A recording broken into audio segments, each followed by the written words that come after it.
Muy buenas, mi nombre es Jorge, soy enfermero y profesionalmente trabajo en el SAMU 061 de Baleares. Comentaros que soy experto sanitario de combate en operaciones por la Universidad Rey Juan Carlos y os voy a hablar de, para desmentir los 10 mitos más comunes sobre el control de hemorragia, incluyendo por supuesto el uso de torniquetes.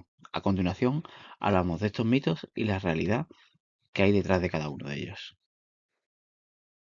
Dependiendo de la zona, podemos utilizar la palma de la mano o, en el caso de que sea una área pequeña, es más efectivo usar los dedos para aplicar la presión. Si solo con presión directa no para el sangrado, hay que utilizar otros medios a nuestro alcance para controlar la hemorragia. Puede haber sangrados que pueden requerir un extra para el control total, como por ejemplo un vendaje compresivo, gasas hemostáticas u otros dispositivos. Como podéis observar, os dejo aquí un gráfico en el cual podéis observar que el paciente puede tener un torniquete hasta incluso 5 horas de forma totalmente segura. A partir de las 5 horas ya empiezan a haber unos efectos graves. Tercer mito: los torniquetes controlan todas las hemorragias de las extremidades. Con todos los dispositivos de control de hemorragia, los torniquetes tienen limitaciones. Además, destacar que en el mercado hay muchos tipos de torniquete y cada uno de ellos tiene sus ventajas y sus desventajas. Pero sí debemos tener en cuenta que el torniquete a emplear debe estar homologado y avalada su efectividad bajo un estudio científico o aquellos que estén directamente certificados por el comité del TCC. En caso contrario, no recomiendo su uso. Tal como comento en mi curso, no sean ratas y compren un torniquete de calidad que les salve la vida, y no más bien uno que les cueste la vida. Otra de las limitaciones del torniquete son que se requiere una capacitación práctica, entrenamiento para que su aplicación sea rápida y efectiva, y a veces es necesario el uso de un segundo torniquete para controlar el sangrado, pues dependiendo de la zona afectada, como por ejemplo en el caso del muslo, puede tener grandes músculos y puede estar limitado el empleo de un torniquete. Por lo tanto, también debemos saber cómo aplicar y cómo debemos de instaurar este segundo torniquete. Aquí tenéis en este gráfico los torniquetes recomendados por el comité TC3.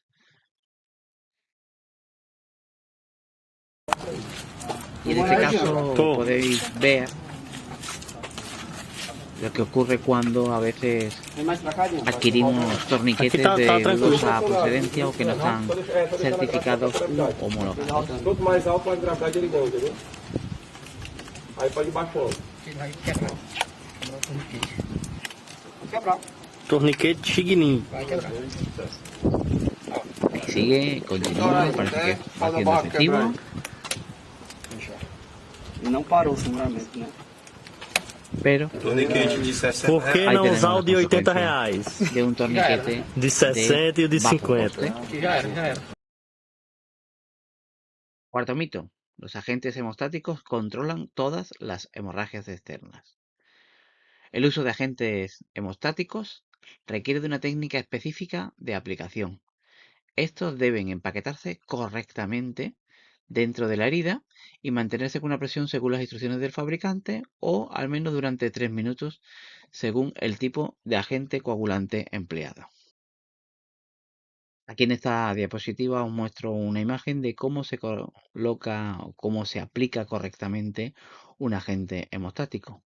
Debe de empaquetarse, es decir, introducir este agente hemostático dentro de la herida para que haga efecto, para taponar. Hay que destacar que no se han descrito hasta la fecha reacciones alérgicas a este tipo de agente y que por ello su uso es totalmente seguro. Quinto mito. ¿Cualquier objeto puede servir como torniquete?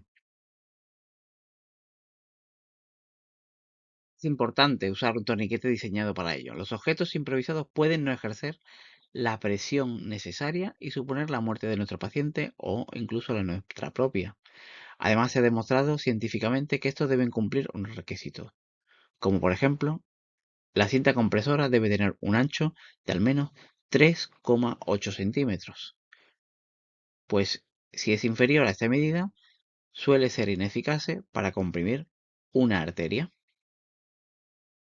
En este caso os muestro las recomendaciones de torniquete improvisado por el TC3, pero siempre y sigue advirtiendo que lo ideal es un torniquete manufacturado, fabricado para ello, pues corremos el riesgo de que este no ejerza toda la función adecuada. Los riesgos del torniquete improvisado: daño a la piel si la banda es demasiado estrecha, lo he comentado anteriormente. Puede agravarse el sangrado, incluso que continúe. Al igual que los torniquetes comerciales, los improvisados también pueden aflojarse con el tiempo al no estar estos bien asegurados. Y están asociados a una mayor incidencia de complicaciones neurovasculares. Tenemos que tener en cuenta que los torniquetes improvisados deben considerarse solo en circunstancias extremas con una hemorragia incontrolada en las extremidades. Creo que es para pensárnoslo. Nos gastamos mucho más dinero en un teléfono móvil y no es un dispositivo que directamente nos salve la vida.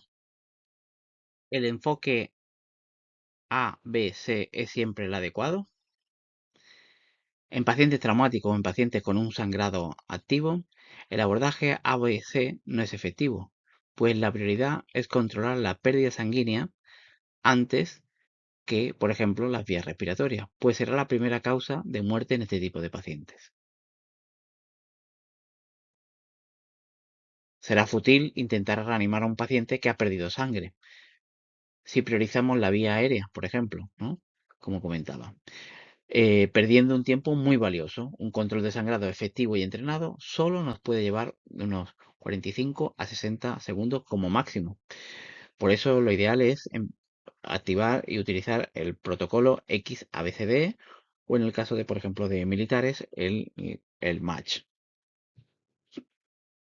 El incidente con múltiples víctimas siempre se tría antes de tratar.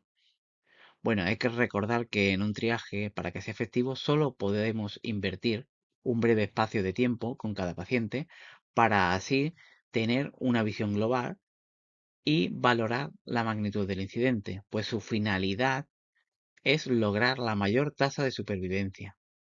De media no se suelen demorar más de 40 segundos por paciente. En situaciones de IMV, lo adecuado es realizar solo lo que se conoce como maniobras salvadoras, es decir, por ejemplo, la aplicación de torniquetes, así como la apertura de la vía aérea o la rápida colocación de UGD, y tras esto continuar con el triaje. Personal entrenado y experimentado puede aplicar un torniquete en menos de 30 segundos. Octavo mito: las heridas que nos sangran mucho no requieren tratamiento. La pérdida de volumen sanguíneo y el shock pueden dar como resultado a una disminución significativa del sangrado activo. Esto no puede dar una falsa impresión de seguridad, de que todo está controlado. Un sangrado lento puede resultar una pérdida significativa de sangre total, por lo que un adecuado control de sangrado es aquel en el cual hay una ausencia total de pérdida sanguínea. Noveno mito: solo los profesionales deben usar torniquetes. Cualquier persona puede aprender a usar un torniquete, pero siempre con un curso práctico y con instructores acreditados, actualizados y basados en evidencia científica. Huyan de esos cursos online de control de sangrado o de RCP que solo les van a proporcionar una cartulina que les va a servir de poco. Una capacitación en primeros auxilios puede ser la diferencia entre la vida y la muerte. Es ideal que entrenen y que sepan actuar ante una emergencia. Por último, el torniquete solo como último recurso. Comentarles que esto no es así, de hecho al contrario. Las lecciones aprendidas en las guerras de Irak, Afganistán, los ataques terroristas, todo ello asociado a estudios científicos y a la más reciente guerra de Ucrania, son la mayor evidencia científica, así como su posterior publicación en guías de prestigio internacional, acreditan el uso del torniquete y su eficacia. Y aún así, actualmente se potencia incluso su uso por personal no sanitario en acciones de sensibilización como en campañas internacionalmente conocidas como Stop the Bleed. Por último, comentar las conclusiones. Comentaros que el control efectivo de las hemorragias requiere un enfoque basado en evidencia, técnicas apropiadas y una evaluación cuidadosa de cada situación específica, porque cada situación requiere unos medios específicos. Debemos continuar formando y reciclando a los profesionales para desmitificar y cazar estos 10 mitos sobre el control de hemorragia para mejorar la atención prehospitalaria y salvar vidas. Para realizar este control de la hemorragia se deben usar dispositivos comercializados que hayan demostrado ser eficaces. Huyan de esas copias low cost. Y para que la aplicación de un torniquete sea eficaz, así como de otras técnicas de control del sangrado sea segura, es necesario que el personal que aplique estas esté debidamente formados y conozca su aplicación y su empleo. Así todo, muchas gracias y a agradecer toda su atención. Les espero sus preguntas y cuestiones o dudas en el foro. Muchas gracias.